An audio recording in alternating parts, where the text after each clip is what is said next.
Hey everybody, what is up? Welcome back to Final Trade. There's a sentiment you see a lot in the comment sections of investing articles and discussions, and that is a skepticism that this time can ever be different. And you'll see this expressed either positively or negatively. Sometimes they'll just say, this is not different. This time is not different. This is not a new idea. This is not a new type of investment.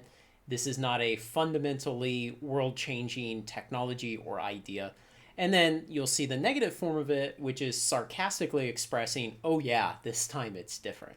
But they're being sarcastic.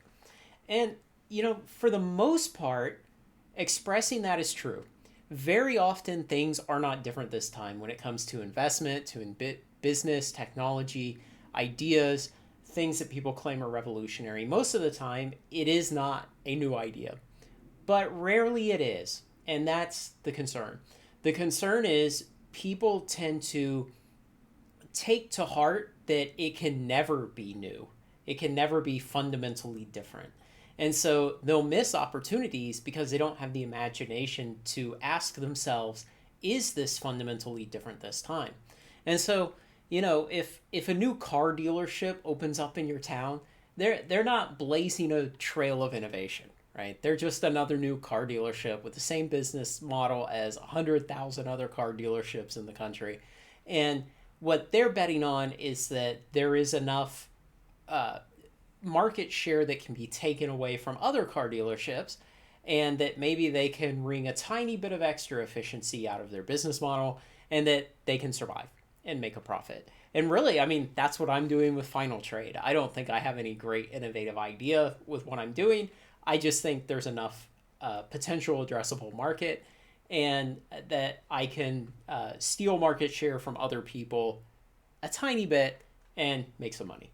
And so in those cases, it really is not different. I'm not doing anything new and different, and neither is the car dealership.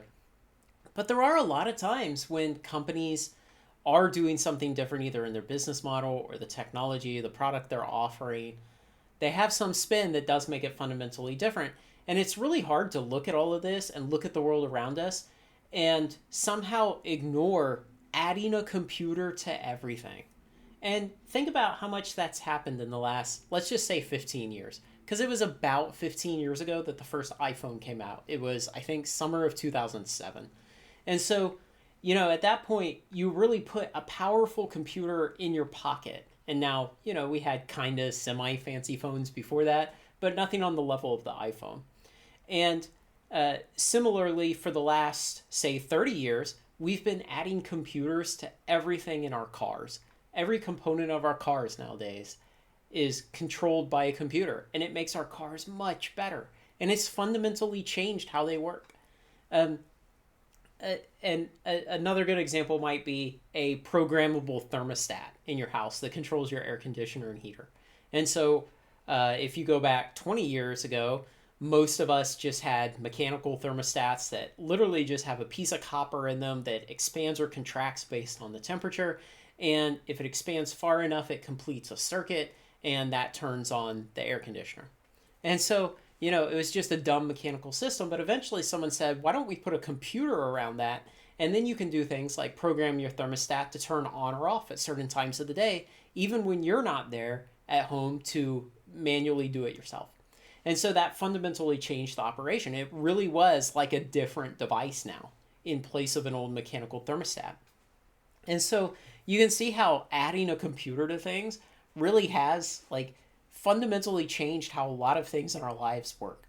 And similarly, putting things online does the same thing. You take that same programmable thermostat and you add a Wi-Fi connection to it, and it becomes a Nest programmable home thermostat. And now wherever you are in the world, as long as you have an internet connection, you can adjust the air temperature in your house. And so if you're just sitting on the couch and you don't want to be bothered to stand up and walk 8 feet, well, now you can just open up your phone, go to the app, and change the temperature. And so, again, that is a fundamentally different thing. Another example is like Amazon. Amazon said, let's put all retail online, and we will fundamentally change this old brick and mortar paradigm, and we will sell everything online.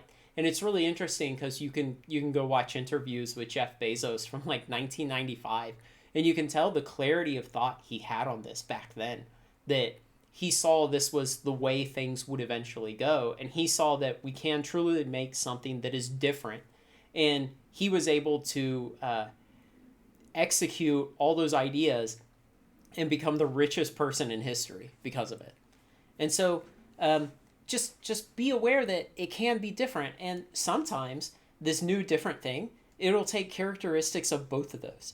And so, maybe you own an Instant Pot, and all an Instant Pot is a pressure cooker with a computer inside of it, and now a Bluetooth connection so you can control it from your phone. And so you've added a computer to it, and you've put that computer online.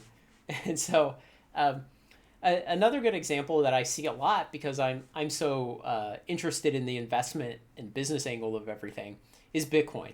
And so, Bitcoin was the first distributed, trustless, immutable payment and value storage system we ever had. We never had a cryptocurrency before Bitcoin. And so I still see, to this day, I see a lot of people mock Bitcoin and say that it's nothing new, it's nothing different, that it's a scam or it's a pyramid scheme, and it won't be different this time. It's just like every other scam in history, and they ignore that the characteristics of Bitcoin are fundamentally different than anything that ever came before. And so it's dangerous to do that. Another example might be the gig economy as a whole. The ability of people to tap on their phones and say, I am ready to work at some specific job. I'm going to deliver stuff for Uber Eats for the next 2 hours. And they go and they do that, and they make 30, 40, 50 bucks. And the ability to turn on and off your employment like that at your convenience, or in response to a surge in demand for that type of labor, has never happened before. And so it is fundamentally different. The thing that I will caution, though, is examples like this are actually pretty rare. And like the example I made with the car dealership, most businesses are just trying to steal market share or expand market share and capture some of the expanded market share. And so it is rare that it is different this time, but don't fall into the trope of just mocking people in the comment section so that you fit in, and sarcastically saying, oh yeah, I'm sure Bitcoin is different this time. Because you know what? If you recognized early on that Bitcoin was a fundamentally different thing, you've got 1,000 bagger in your portfolio. So think for yourself, use your own brain, be skeptical, but don't have such an open mind that garbage leaks in. But have an open mind just enough. And it takes a lot of experience to figure out how open your mind needs to be. So if you like this kind of weird investment ramblings that I add to some kind of gaming channel that I'm running here, then like, comment, share, and subscribe. Join me on Final Trade. I always love to have you. Thanks a lot.